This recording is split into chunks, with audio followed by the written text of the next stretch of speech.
Hello students, जो हमारी last class थी उसमें हमने एलियट का आईयूपीएसी नोमेनक्लेचर चेक किया था और उसका एक फॉर्मूला लिखा था। तो यहाँ पे राइट करेंगे अपन आईयूपीएसी नोमेनक्लेचर ऑफ एलियट। इसके लिए अपन एक जनरल फॉर्मूला लिखा था, पोजीशन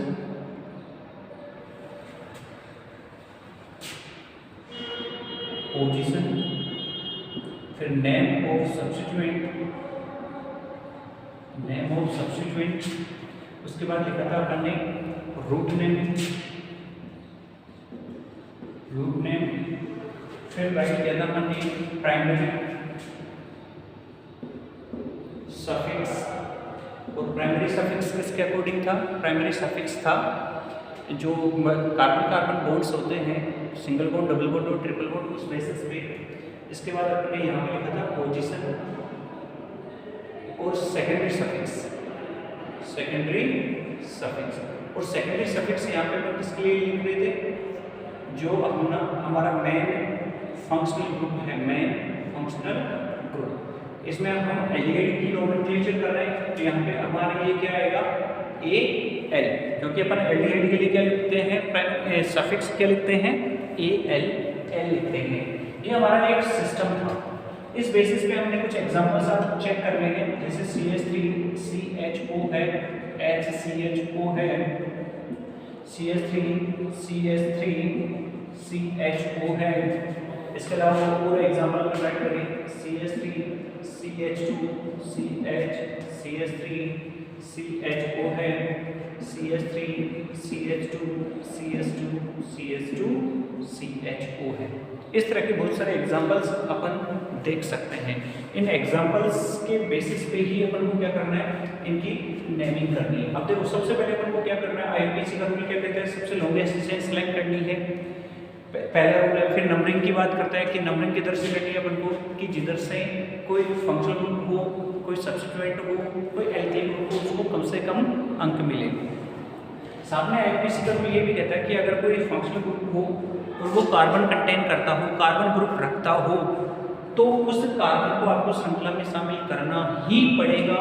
साथ में नंबरिंग भी वहीं से स्टार्ट करनी है, ये ध्यान रखना अपन को। तो यहाँ पे अगर अपन देखें तो यहाँ पे दो कार्बन की श्रृंखला है, दो कार्बन की श्रृंखला के लिए नंबरिंग करना है, तो ये नंबर 1 और ये नंबर 2, क्योंकि देखो कार्बन क्या कर रहा है? CHO है, वो क्या है? फंक्शनल ग्रुप है, साथ में कार्बन कंटेनिंग स्पीसीज है, इसलिए अपन को क्या करना है? कार्बन को ग्रुप में इंक्लूड करना ही पड़ेगा, ये अपन को ध्यान रखना है। तो इस बेसिस पे देखो, रूट नेम क्या लिखेंगे अपन? दो कार्बन के लिए रूट नेम क्या होता है? H होता है। साथ में देखो, अब कोई सब्स्टिट्यूएंट तो है ही नहीं इस पे, तो ये नेम अपन छोड़ देंगे।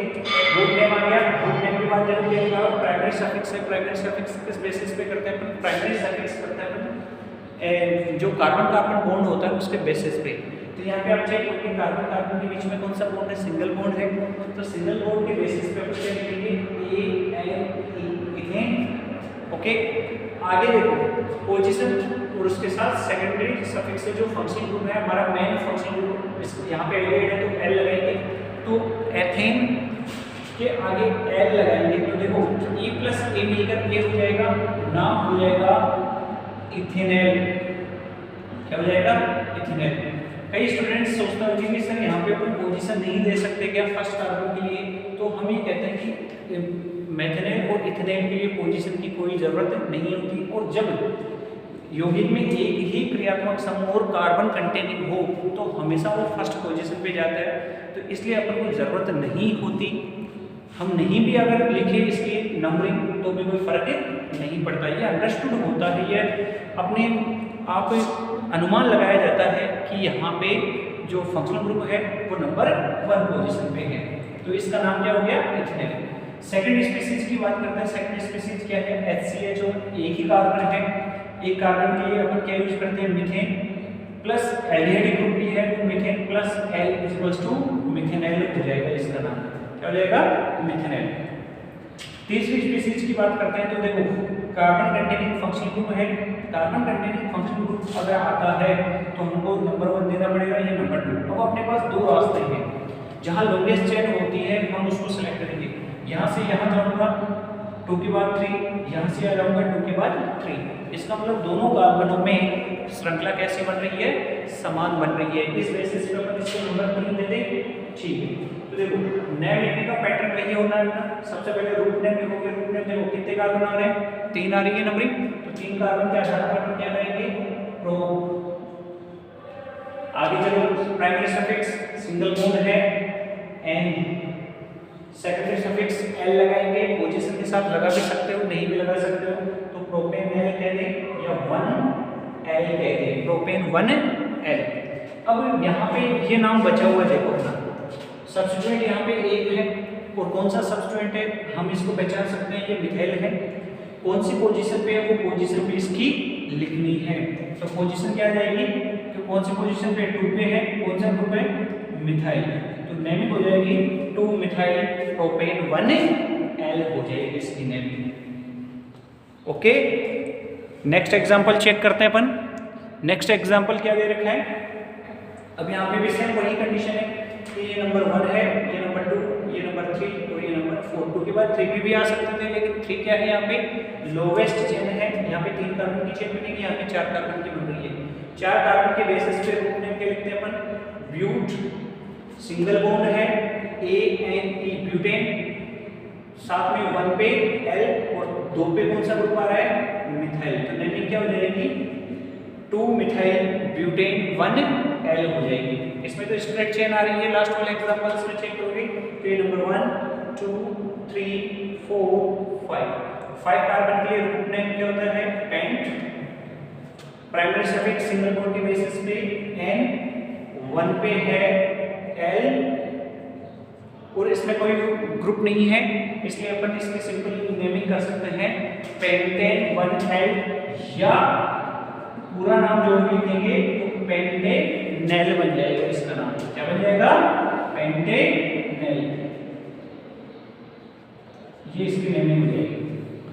और भी बहुत सारे एग्जांपल्स अपन चेक कर सकते हैं, मैं कुछ एग्जांपल्स और राइट कर रहा हूँ, एक बार उनकी भी नेमिंग कर लेते हैं, जिसमें अलग अलग कोई सब्स्टिट्यूएंट अपन ने ऐड कर रखे हैं, और अपन ने कुछ 2 स्पेसिफिक केस भी देखे थे इसमें, उन केसेस के बारे में भी बात कर लेते हैं, जिसमें अपन ने एक्रिलैल्डिहाइड और प्रोटोनैल्डिहाइड की बात की थी। ओके, तो वो केसेस भी अपन यहाँ पे चेक करते हैं। अगर एग्जांपल्स की बात करें, CH3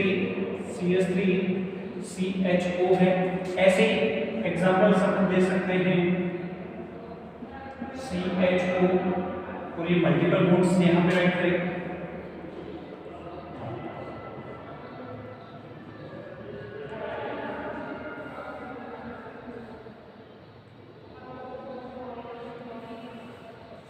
ये एग्जांपल राइट कर सकते हैं। प्रोटॉन वाली एक्रिल वाली कंडीशन मेंशन करी CHO, और एक जो कंडीशंस थी प्रोटोनैल्डिहाइड वाली CH3 CH double bond CH CHO, ये तो अपन ने नाम लगाया था, कल इसका नाम लिखा था लास्ट लेक्चर में अपन ने, लास्ट लेक्चर में क्या था इसका नाम, अल्फा प्रोटोनैल्डिहाइड, बीटा प्रोटोनैल्डिहाइड भी लिख सकते हैं, CH2 double bond CH CH2 CHO right कर सकते हैं। चलिए नेमिंग चेक कर सकते हैं अपन, नेमिंग क्या हो जाएगी, देखिए पहले एग्जांपल्स की नेमिंग चेक करोगे, रूल्स वही फॉलो करने अपन को, सबसे पहले अपन को क्या करना है, लॉन्गेस्ट चेन सेलेक्ट करनी है, उसके बाद नंबरिंग करनी है, प्रायोरिटी ग्रुप के अकॉर्डिंग करनी है, तो ये नंबर 1, ये नंबर 2। अब अपने पास 3 रास्ते हैं, कौन कौन से, नंबर 3 को दे सकते हैं, 3 को भी दे सकते हैं और इसको भी दे सकते हैं, आपको रिपीट नहीं करना। तो अपन स्ट्रेट चेन बनाई है, 3 कार्बन के लिए जो स्पीशीज बनेगी वो कौन सी बन जाएगी, रूट नेम लिखना है, तो 3 कार्बन के लिए प्रो, सिंगल बॉन्ड है ANE 1 पे L। अब देखो ये भी मिथाइल है, ये भी मिथाइल है, कौन सी पोजीशन पे, 2 पे है, लेकिन 2 बार रिपीट है तो 2 बार पोजीशन देनी पड़ेगी, 2 2, 2 बार के लिए रिपीटेशन हुआ है तो संख्यात्मक रूप क्या यूज करेंगे अपन, डाई, तो 2 2 डाई कौन सा ग्रुप है, मिथाइल, तो 2 2 डाई मिथाइल प्रोपेन 1 L इसकी नेमिंग हो जाएगी। ओके, नेक्स्ट एग्जांपल को चेक करें, इसको ही चेक कर लेते हैं। डेफिनेटली एल्डिहाइड ग्रुप है, ये नंबर 1, ये नंबर 2। अब देखो अपने पास 2 रास्ते हैं यहाँ पे भी, नंबर 3 4 5, नंबर 3 4, यहाँ 4 की बन रही है, यहाँ पे 5 की, तो यहाँ पे लिखेंगे 3 4 5 कार्बन के लिए रुकने पेंट। सिंगल बॉन्ड है ANE, 1 पे L है। अब यहाँ पे दो सब्स्टिट्यूएंट हैं, एक है क्लोरो, एक है 2 कार्बन का इथाइल। तो अल्फाबेटिकली अगर अपन चेक करें तो ये तो कौन सा है, क्लोरो, और ये कौन सा है, इथाइल। अल्फाबेटिकली देखो पहले कौन सा आता है, C आता है या E?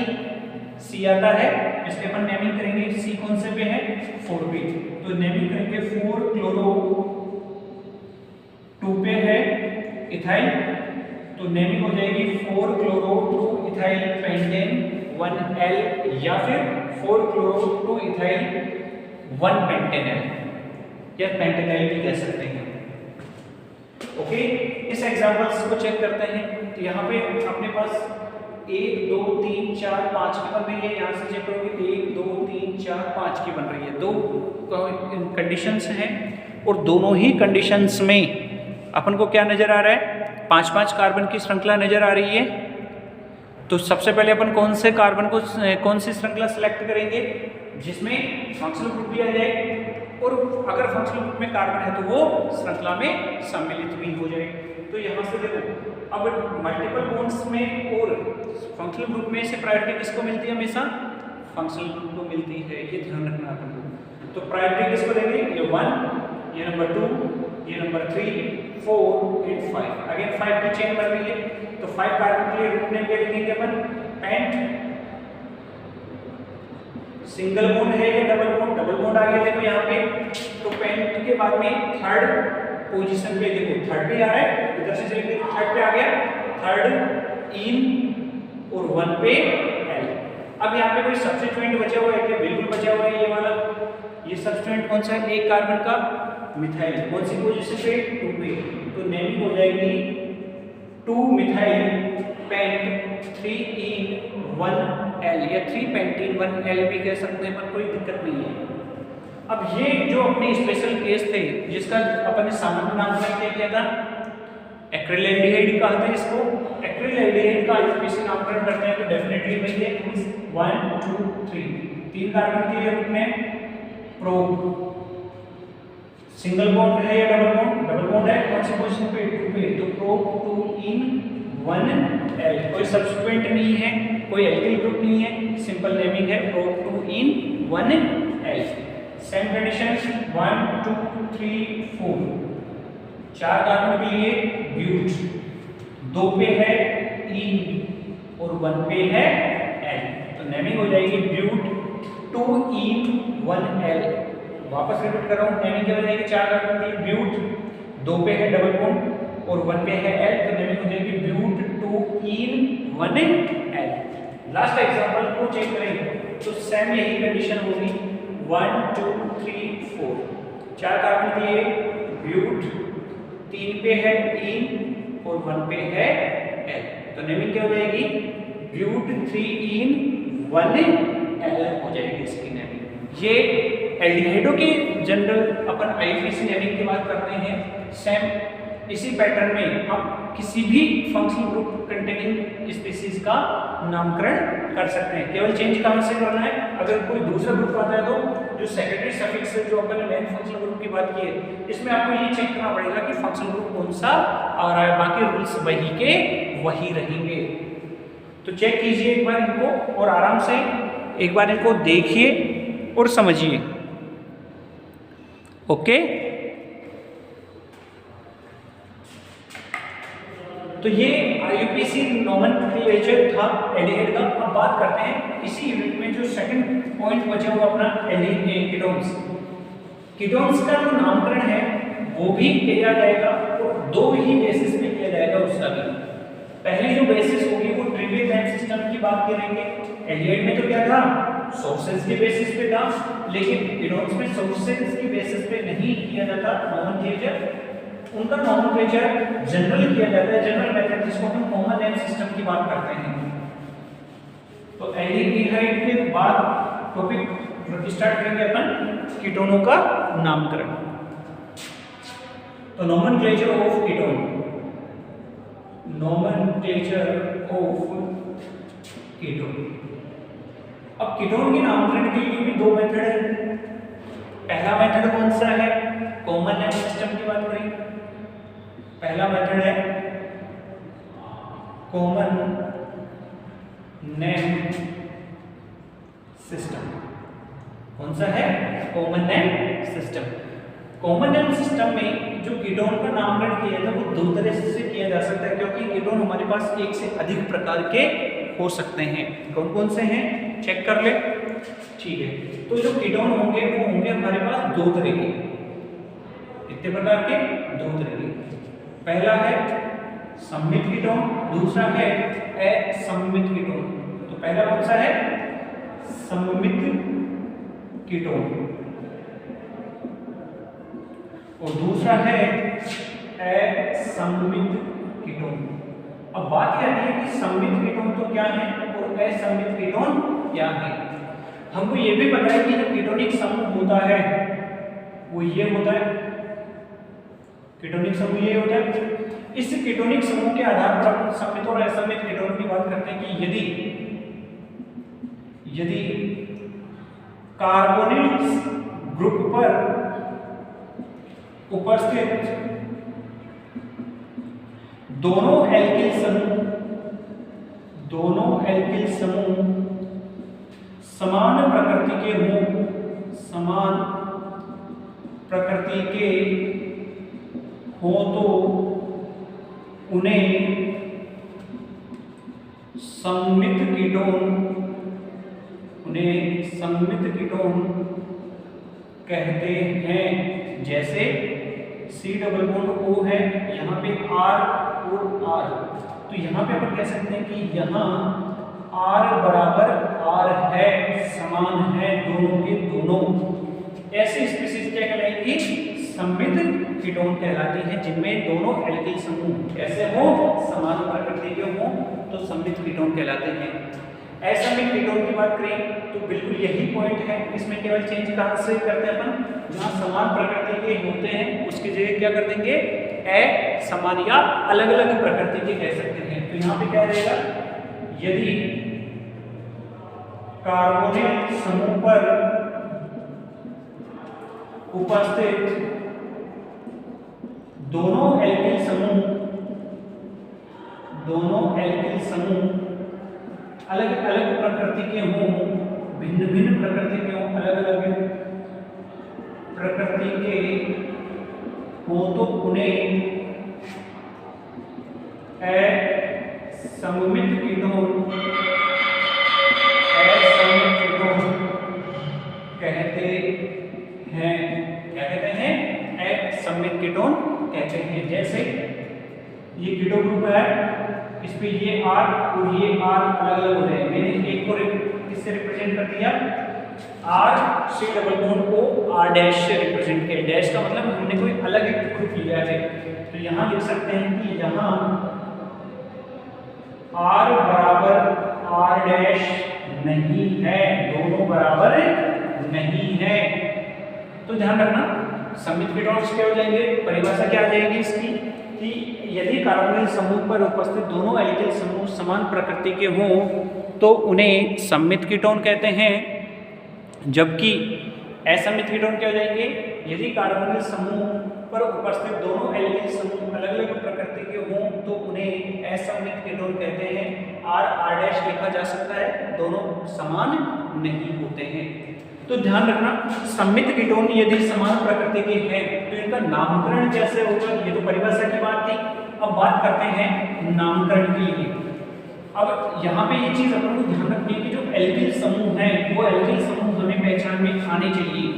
जो अपन कॉमन नेम सिस्टम या ट्रिवियल नेम सिस्टम में एल्किल समूह का नामकरण करते हैं, उसी बेसिस पे इनका नामकरण किया जाएगा, ये ध्यान रखना अपन। तो एल्किल समूह अगर पहचान सकते हैं तो इनका नामकरण भी आसानी से किया जा सकता है। तो देखो स्पीशीज की बात करें तो यहाँ पे क्या था? R सममित था, और यहाँ पे अपन क्या लिखा है? R C double bond O R dash, ये लिखा है। तो जब सममित कीटोन आते हैं तो इनका नामकरण किया जाता है डाई एल्किल कीटोन के नाम से। देखो ये जो समूह है इसके लिए अपन कौन सा वर्ड यूज करेंगे? कीटोन वर्ड यूज करेंगे। इसके लिए अपन कीटोन वर्ड यूज करेंगे, ध्यान रखना है। तो इस कीटोन पर देखो ये भी एल्किल है और ये भी एल्किल समूह है। तो एल्किल समूह कितनी बार है? 2 बार। दोनों के लिए डाई और एल्किल ग्रुप इसके लिए। तो बाकी कीटोन इस carbon C double bond O group के लिए अपन क्या यूज कर रहे हैं? कीटोन यूज कर रहे हैं। तो यहाँ पे अगर दोनों अलग अलग हैं तो डाई एल्किल कीटोन तो कह नहीं सकते। नेमिंग करेंगे अपन एल्किल डैश कीटोन। अब ये ध्यान रखना है अपन को कि जो एल्किल डैश है ये वाले हैं स्पीसीज, इनको हम लिखते हैं अल्फा बेटिकली, मतलब अंग्रेजी वर्णमाला के अनुसार। जो अंग्रेजी वर्णमाला में पहले आएगा एल्किल ग्रुप उसका नाम पहले, और जो बाद में आता है उसका नाम बाद में लिखा जाता है। जैसे एक एग्जांपल की बात करते हैं, ठीक है। CH3 C double bond O CH3 सममित है, देखो कीटोन है, उसमें दोनों एल्किल समूह कैसे हैं? समान प्रकृति के हैं, इसलिए हम इसको सममित कीटोन में रख सकते हैं।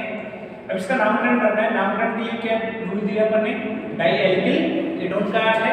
तो डाई एल्किल, अब एल्किल ग्रुप कौन सा है? यहाँ पे मैथिल है और यहाँ पे भी मैथिल है, तो नेमिंग क्या हो जाएगी?